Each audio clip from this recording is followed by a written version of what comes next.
বহুদিন ধরে এই গ্রামের রাস্তার ধারে হরিকাকার এই ছোট চায়ের দোকানে সারাদিন কঠোর পরিশ্রম করেও তার ঠিকমতো আয় হয় না।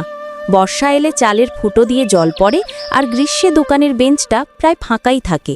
হরিকাকা প্রায়ই ভাবেন তার এই দুঃখের ভাগ্য হয়তো কোনোদিনও বদলাবে না। এক গনগনে দুপুরে যখন রাস্তাঘাট সব ফাঁকা,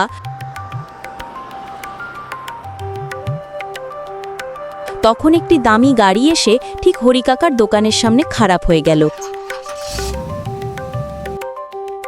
গাড়ি থেকে বিরক্ত মুখে নামলেন এক ধনী ব্যক্তি, বিক্রম। তার পরনে দামি পোশাক, মেজাজ খুব খিটখিটে।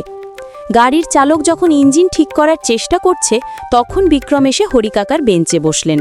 হরিকাকা এক গ্লাস ঠান্ডা জল আর এক ভাঁড় গরম চা তার সামনে রাখলেন। ক্লান্ত বিক্রম চা খেয়ে অভূতপূর্ব শান্তি পেলেন। তিনি হরিকাকার সাথে কথা বলতে শুরু করলেন এবং তার সততা ও সরলতায় মুগ্ধ হলেন। গাড়ি ঠিক হতে প্রায় সন্ধে হয়ে গেল।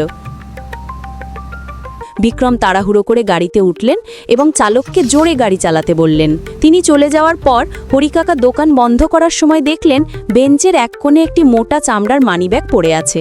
ব্যাগটি খুলে হরিকাকার চোখ কপালে উঠল। তাতে এক বান্ডিল 1000 টাকার নোট।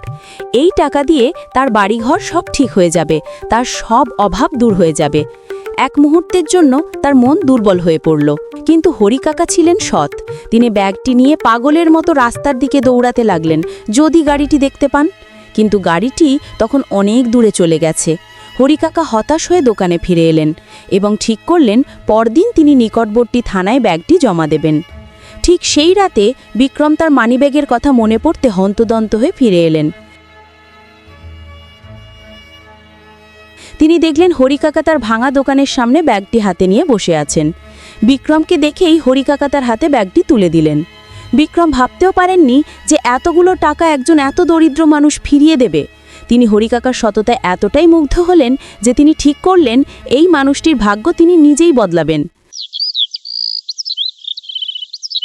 পরদিন বিক্রম লোক পাঠিয়ে হরিকাকার জন্য একটি নতুন পাকা দোকানঘর তৈরি করে দিলেন এবং সেই দোকানটি নিত্য প্রয়োজনীয় জিনিসপত্রে ভরিয়ে দিলেন।